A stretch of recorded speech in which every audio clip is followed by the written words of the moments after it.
I've been in Austin since 2001 when we moved here, and for many years photographed people for the advertising industry and magazines. And then we went through, a crisis, which we turned into a friendly divorce. My ex-wife is sitting there. She's absolutely incredible. She's a realtor. And next to her, Stella, that was the first restaurant we ate in, was yours, Julio's, in 2001, when our daughter was, a year and a half old. And we didn't have cash, and you didn't take credit cards, and you said, I'll take a check from you guys. Thank you. We had a great meal. I became a realtor for a minute, which was a really interesting experience, realizing that no, you can't do anything, even though you have a personality and joie de vivre and everything. Doesn't work. So I had to stop that. And I had sort of had enough of all the camera work that I had done. I didn't pick up a camera for 5 years once I put it down in 2012. I lost my dad in 2016, much to my surprise, even though he was 99 years old. I'm like, you gotta be kidding me, Mom. He's what? He's not alive any longer? No! Okay, Mom is 17 years younger, right? So I returned after, I had a year of processing, great love for this guy who did an incredible job at the age of 93 or 94 when he couldn't walk any longer, right? He had to have a walker, he had to have people helping, change his diapers. This is a very proud man, self-made man, all of that. And I said, Dad, we're sitting at 95 talking. I said, he's in a wheelchair. I said, I'm really impressed that you are still here. He goes, yeah, didn't necessarily think I'd want to live when he was very poetic, couldn't pick up a rose any longer that had fallen. And it showed me his last 5 years of his life were the best years of his life, where he completely let go. He no longer had to force his own identity, all of that demand. After about a year of sort of processing, that, and one day I was in the Greenbelt looking at water. I've swam in Barton Springs for years. It was probably the only reason why we moved to Austin for me, or at least it's like I was in Barton Springs and I could move here for this. And I was staring at the creek, and I was lying on a limb, could look like this, in the Greenbelt, looking at water this close, and a guy pulls over on the side of the road, this low water crossing. He goes, I'm sorry, sir, are you okay? Because I was like this. I'm like, yeah, I'm not even high or anything. I was just looking at water. I got up. I'm like, oh, that was so nice. And I left the Greenbelt, and a little voice inside of me said, maybe you should take a photograph of water, Nils. I'm like, no, there's nothing to photograph. I know what a photograph looks like. I know light, there's nothing in this black water. It was black. Maybe you should try. This voice keeps going all day. I'm like, fine, okay, great. I'll come out tomorrow and appease this tiny voice. And once I did that, I'm like, okay, I'm gonna show you exactly that there is nothing. With my digital camera, put it like this in front of the water, click. And I saw something in there. And it flicked a switch. And immediately I saw something like a different planet for me. It was personal, right? And I went, okay, it's on. So 7 or 8 years later, we're here. I photographed water for 7 years in Texas. I'm from Denmark. I grew up on the coast north of Copenhagen, looking at ocean every day. I would never have thought we'd be sitting here. Along the way, and maybe it was around the time that COVID hit, I was so excited that there was no one on the roads. I couldn't believe it. I had no problem with no one being around. This is the greatest time of my life. I'm like, this is terrific. I don't know what people, I mean, this is great.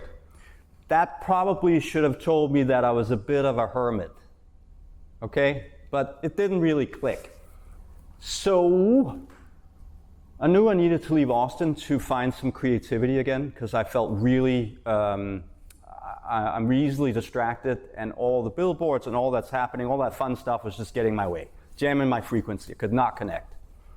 So I put the word out there. Jonna says, hey, I have a friend in Smithville. She's a client. She has a friend that's a place for lease out there. You should go check it out. It was a Sunday in February of 2000, February, 2 years ago. Went, okay, I can't say no to this. I don't really want to drive out to Smithville. Where is Smithville? Okay, great. Driving out 2 days later to see this place.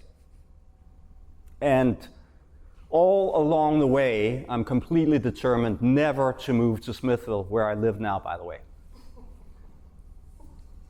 And I'm just like, ugh, get into Smithville, okay, I'm feeling some vibes. I'm like, this is, not sure, it's interesting, but I meet my landlady. She lives in the old lumber yard, 125-year-old lumber yard. She's incredible. So right off the bat, you have the gatekeeper or, whoever is going, I'm like, well, she's amazing.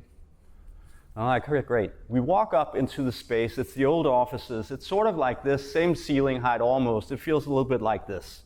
And I'm standing in there going, wow, there's room for me here. I guess I'm moving to Smithville. What? Okay. So willing to make the turn, when it's like in your face, even though it's not what you want it to be, or you think you want it to be. And I started writing this book. I had been working on writing a book for a long time. A psychic in 2009 or 8 said, Nils, I think you should write a book about how you live your life. I'm like, yeah, but what exactly is that? I like it, I'm with you, but it takes a while for me to get there. I'm not the brightest light.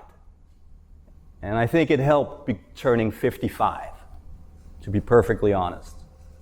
And it helped being in Smithville. I started writing the book, and I'm going to read some short passages from you. I'm not going to keep you here for long. I get very, very kind of like jammed myself. I wrote the first 100,000 words, and then I read them, and I'm like, this is awful. You're going to start over again. So then I wrote another 60,000 words. I jacked up the speed. I'm like, I know what I'm doing now. Push through. And I got to the end of that, and I looked at it. I'm like, okay, I have it now. And I sat down on a weekend with both things in front of me, and I went, this is awful. I don't have anything. I don't know what to do now. And this little voice that we all have, right, that comes up with annoying things or, said, hey, do you think you could find one paragraph, Nilsy, in all this that you like? Well, okay. I don't want to, but okay. So I did. And I brought it down to 30,000 words. And this is what it is. And it's basically trivial realism.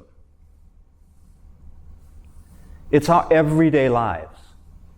It's the stuff that we don't really, or I don't want to speak for you guys, but it's the magic that happens in front of us as we go through all the stuff that we deal with. It's the tiny little things. There's something in Denmark we have that's called hygge, right? Hygge. Hygge is a chill. Hygge is two people sitting and just going, hey, the tea is hot. Yes. Okay, good. It's cold outside. It sure is. End of story. We're in a cemetery. There's something very cool about cemeteries. It gives us peace. It gives us pause. It lets us tune in to where we will be once. And it also lets us hear, inspiration, however we want to take it in. I've been to the cemetery many times and others just when I needed to clear my mind. So, we're going to do a little ringing of the bells together. And my neighbor lost her 83-year-old mom in Smithville. We lost a family cat yesterday. If you have a loss you want to just dedicate this to or not, think about it. Let's ring the bell for that.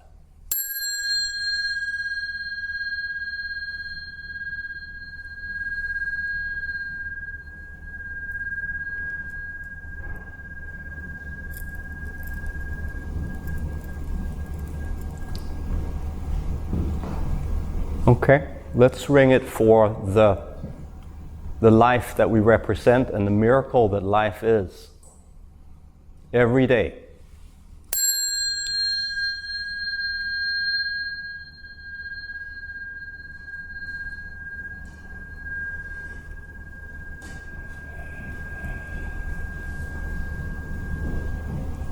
And I'm going to ring it one more time. I don't know what that is for, so we can all make up something that we want it to mean. Okay?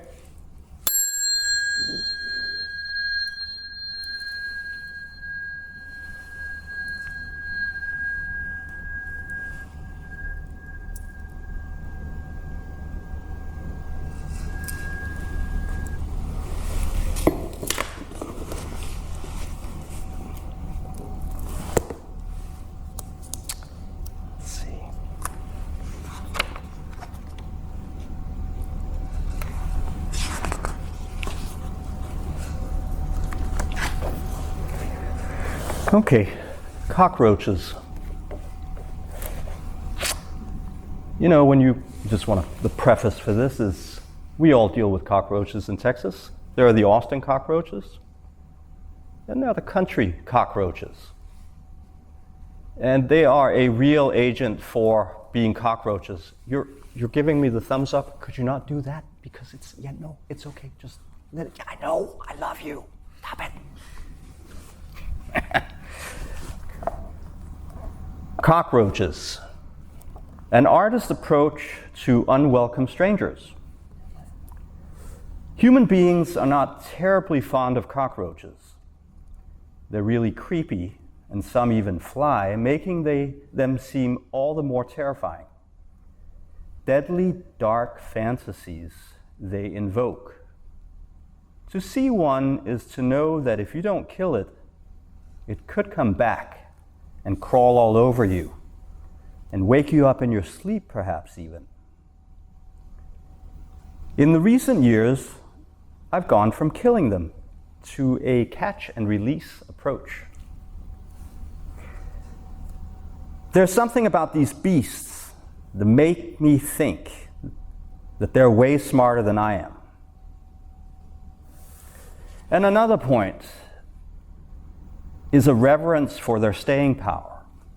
Have they not been around for 270 trillion years? Or am I just making that up? Talk about perseverance. In some ways, they're admirable from an artist's standpoint. Could they seem any nastier than they are, and yet they seem daft? That's how I began to see them after years of reckless killings. Furthermore, after crushing several of these bastards, eventually I developed compassion for them. Their hideousness is just an appearance. Cockroaches, perhaps unbeknownst to them, come across as life-threatening. They're built so tough that when I'd end their lives, I started feeling guilty. What if these beings were more advanced than I gave them credit for? What if they had feelings? What if there was a better way? What if they were smarter than me? Catching these guys is a rodeo. Some are easy, some are so fast that it's like chasing a rat. I've used buckets, cups, cocktail shakers, and empty food containers. Whatever is handy in the moment. I now have a certifiable ability to know when one is around, waiting to make a move from the shadows and into the light. Recently, while visiting a friend, she spotted one on her curtains.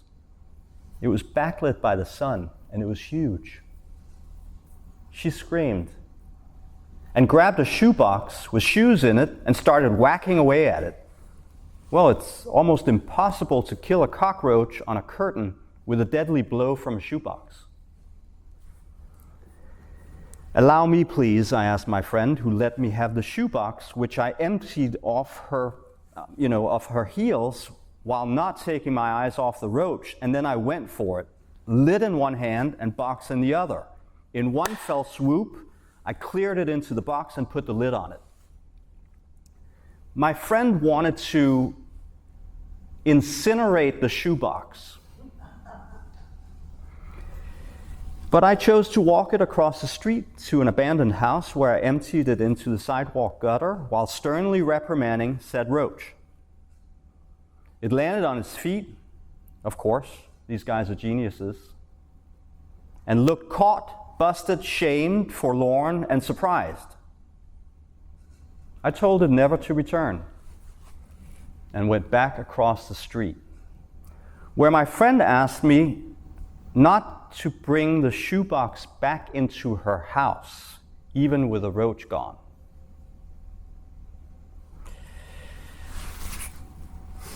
Overcoming a great fear by creating a relationship with a roach is one of life's smallest adventures.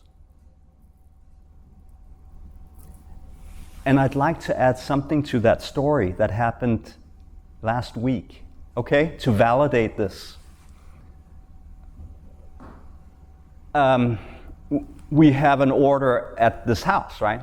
The roaches do not come out before the sun has gone down. I go to bed early, I'm super boring, I don't watch TV, I don't stream music, I'm like the most boring guy in the world.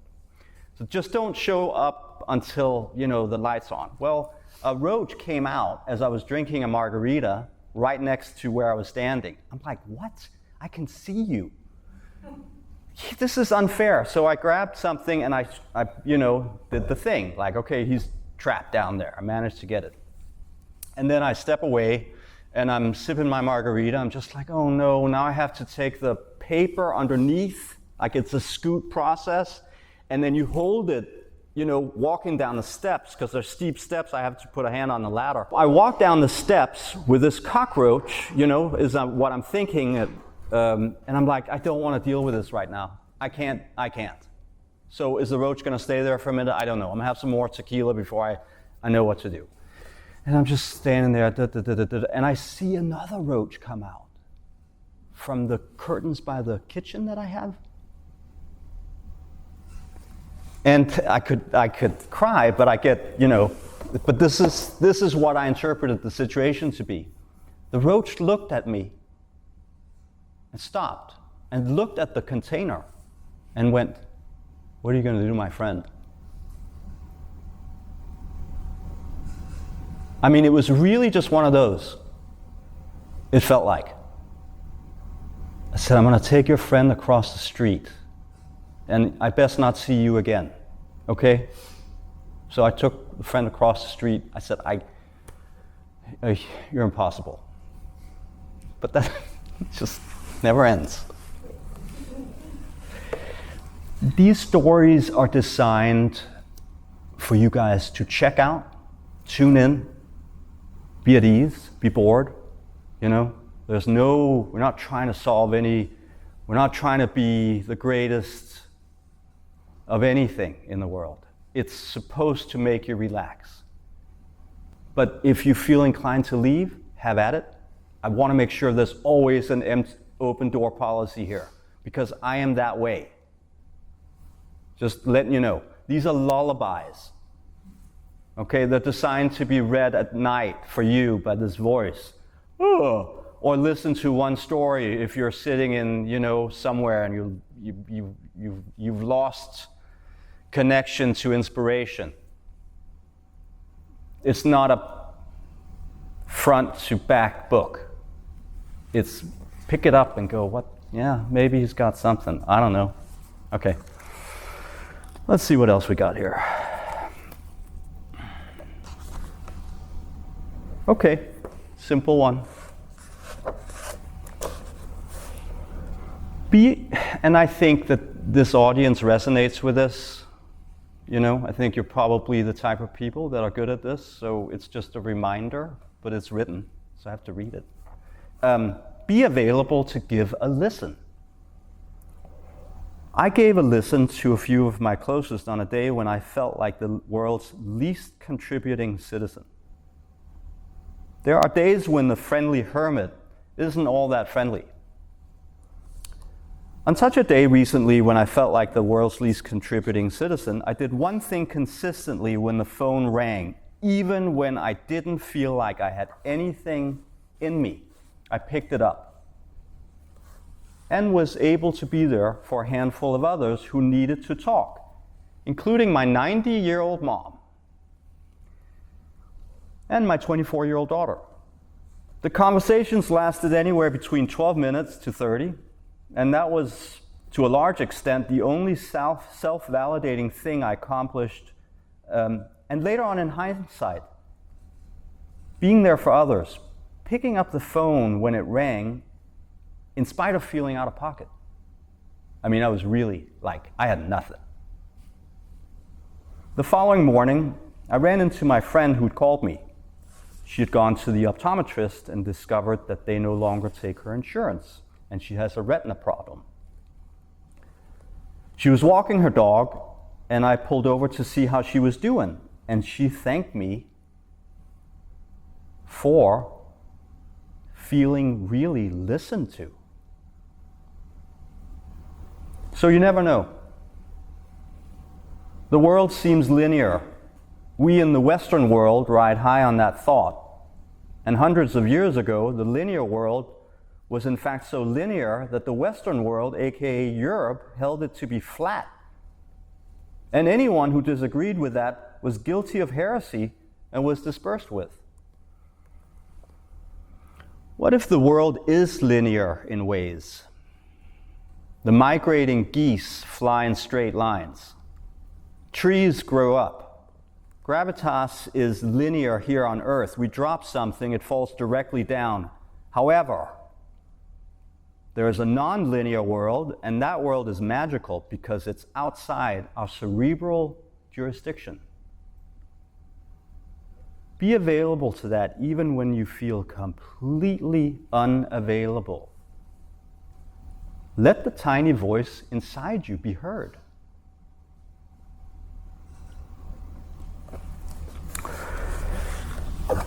Perfect. Man down in Scottsborg. Say, what you say? Scottsborg. I grew up in Scottsborg, tiny hamlet north of Copenhagen, about 1.5 miles long, about half a mile deep. Forest on one side with a lot of Bronze Age graves.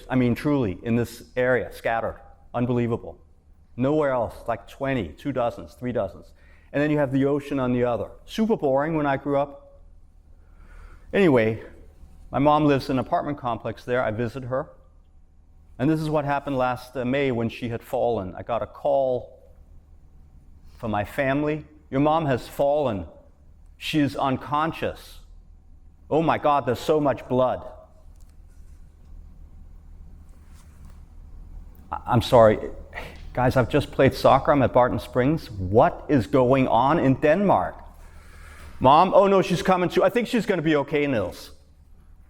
Okay, I went back to Denmark. Mom was okay. Yeah, they put me back together, 17 stitches, and they kept asking me what my social security number was. What's wrong with these doctors? But I'm fine. Okay, I was there taking care of her, getting her back to, yes, Mom, you're fine. We painted her walls. We did a bunch of other things. In her apartment complex of 400 people, a lot of independent-minded older folks. If you're 80, you're young. Live, all right? And I see these guys and gals. I'm like, wow. This is what happened. I had a glass of rosé with my niece, and I came back, and it was a hot afternoon. Pulling up, man down in Scottsborg. Last May, I was visiting my 89-year-old mom in Copenhagen. She had taken a spill, fallen down the stairs, visiting a family member, and cracked her head on a brick wall. been unconscious, blood everywhere, and taken to the hospital where, by her own account, she'd been asked by 17 different doctors if she knew her social security number and her birthday. She lived, thankfully, and I'd returned to help her get back up to speed, in spite of her telling me that she was just fine, that I shouldn't bother. By her own account, she told me, and when we sat and drank tea together, that it was a miracle that I wasn't there to attend her funeral. That's for sure. She lives in an apartment complex with roughly 400 units in 5-story buildings built on a strip of land on a bluff overlooking the ocean and with a forest behind. In this particular area where I grew up, there are dozens of burial mounds that date back to the Iron Age, 15 to 1700 before Christ. Maybe why the residents of these apartment buildings are resilient, just like iron. It is not unprecedented for 90-year-olds to live on their own there. Mom is almost, well, she is now, and she thinks of herself as a youngster. I travel there from Texas to be her listener, cook, butler, valet, dedicated cleaner, and house painter once or twice a year. On a Saturday, while there, it was a beautiful warm spring afternoon, and as I returned from having visited with a family member, I saw a group of people standing around a man lying face down, 3 doors down from my mom's building. There must have been 10 at least standing around. So I thought to myself, situation is probably good. Yeah, it's 10 people staying around, no biggie. I'm not needed, right?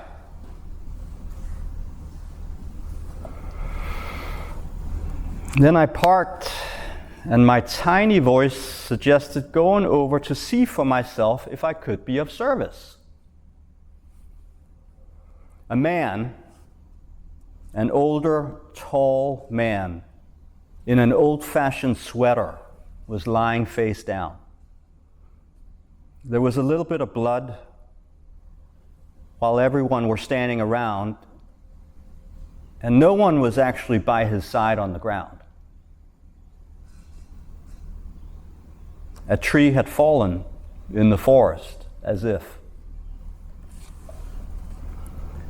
Immediately, I went down next to his side and put a comforting hand on his back and spoke loudly because his hearing aid had fallen out. "We are here with you." I took his hand. It was an old man's hand. This man was a tall, strong birch tree in my mind's eye. In his 90s, built like a rock. I felt no worry. I wanted to make sure that he knew that the humans were interested in him besides standing around. What a life he must have had. And now here, taking a walk with his walker and stumbling and not being able to get down.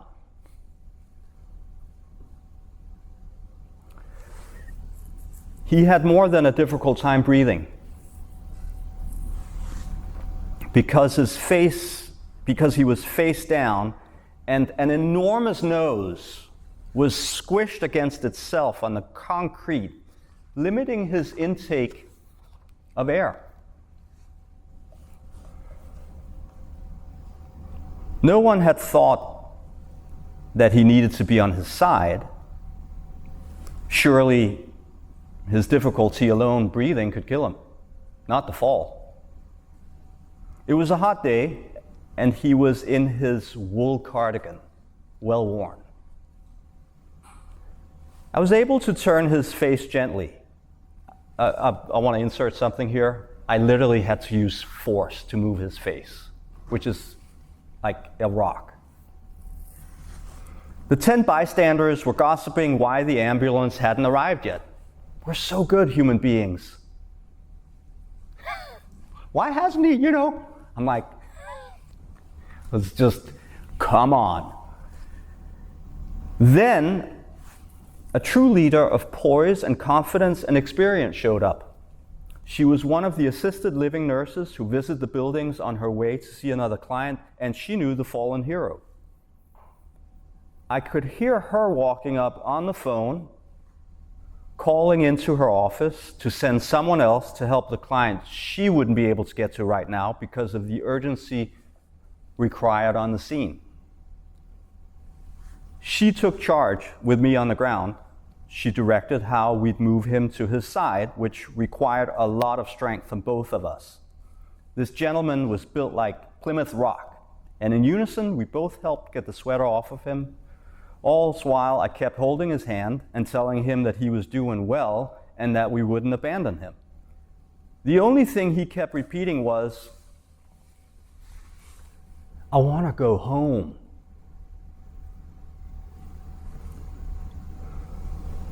Once we had him in a better position on the ground and someone qualified in charge that happened to know him, I excused myself before the ambulance arrived.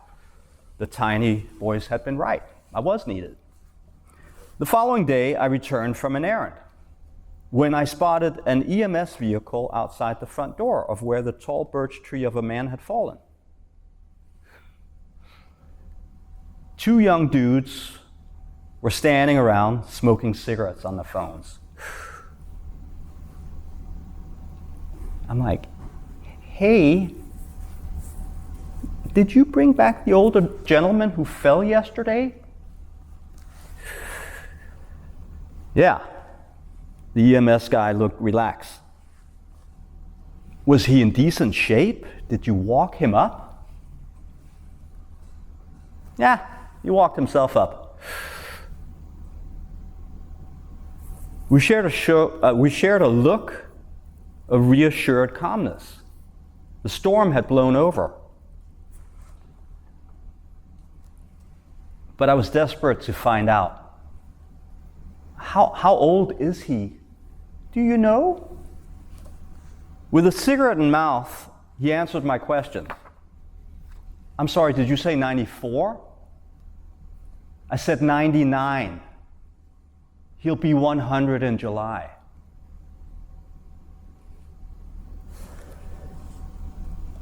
The risk involved being open and available and listening is that you'll find yourself outside the jurisdiction of what you imagined your day might look like, that self-imposed order of things we're comfortable with. On the other hand, you'll be of service and surprised by humanity's enduring and lasting power of character. The 99-year-old warrior, he turned 100. That's so good. He's still alive.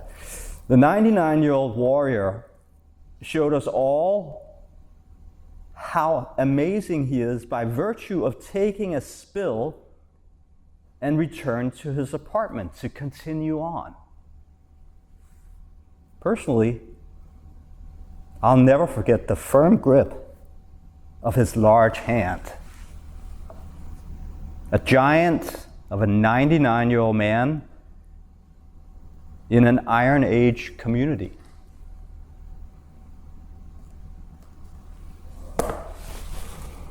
I think we're done and dusted, yeah? We got to it? Good. Thank you so much. Next is more of this. I did a show in Smithville of the art. I'm going to bring that to Austin probably in the fall. I'm looking at a couple locations. It'll be what it was out in Smithville, which is a bigger picture of this. With a book, it really is finding, these are two paths that I can live with creatively that I love, that have longevity, because that was important to me. When I put down my camera, Jim and I worked together for many years. When I put down my camera photographing people, I'm like, the next project I have to be all in forever. Water came about. 7 years into this, I'm so excited. I'm like, this is so great. I'm just getting started. I mean, it's 30, 40 years and I'm still doing this. And the friendly hermit is a good identity for me, and the introvert, because I gave this introvert no reverence. I'm sorry. In the most of my life, I was a confused extrovert. I'm a really good extrovert, but I had no idea what an introvert was. So this is really healthy for me. it brings it down. You know, and maybe the Friendly Hermit has something to say. I have no idea. Thank you for being here. Why did we move to Austin, Texas? We're living in Los Angeles. Quick share. We're sitting in our kitchen in Los Angeles in 2000 talking about moving to raise our daughter, whose name is Austin, but spelled with an E, okay? And Jonna said, you know, should we move to San Francisco? I was just going, I love San Francisco. It's expensive. I don't know what I'm doing, you know. Yeah. I said, no, I think we should move to Austin. And she looks at me like, what? I said, well, I just saw it spelled out in little white fluffy cloud letters in the ceiling. Didn't you see it? She's like, Nils, please. And she goes, are you sure it's not our daughter's name that you saw spelled out? Yeah, because we spell it with an E, and I saw the I in Austin, Texas, right? So, okay, great, there's a sign. Why don't you go? Jonna's great. Why don't you go to Austin? My brother lives there, you can stay with him. Come to Austin, Texas in the fall of 2000. It's 86 degrees. Everyone looks like they're cast out of steel magnolias. I take the bus, I arrive in the airport. There's no one in the brand new airport. Nobody. I wait for an hour for the bus. I'm going to do this authentically. I take the bus in. It comes after like an hour and 15 minutes. I sit in the back of the bus. I drive through East Austin. There are virtually cows. There are cowboys. There are chickens. There are goats. And I end up here for 4 days. And I'm not terribly impressed by Austin, Texas.